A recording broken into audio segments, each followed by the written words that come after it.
In an advert for Putting Your Feet Up this Christmas, Harry Kane's were up so high they should not have touched a football pitch again until January if the officials had done the job properly. Instead, it is Manchester City who can relax going into Christmas after cruising through a weekend which saw their closest rivals stutter.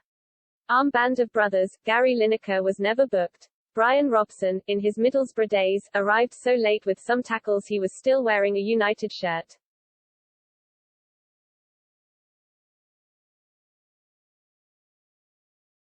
And Wayne Rooney's famous F-word rant at Graham Poll without censure was a sure sign that one day he too would earn the protection that comes from the England captain's armband. Harry Kane's challenge on Andy Robertson was a straight red, pure and simple.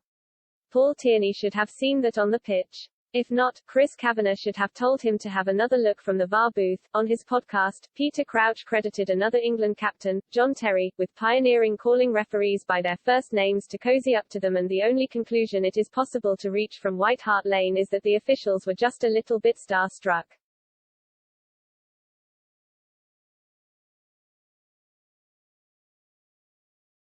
Parking the van, Liverpool had won their last 11 games without Virgil van Dijk, suggesting they had finally come to terms with an absence that cost them so dear this time last year. Not so, against Harry Kane and Heung-min Son, one of the most able strike forces in the Premier League, and revitalized, it seems, by Antonio Conte's energy, Joel Matip and Ibrahima Konate looked off the pace.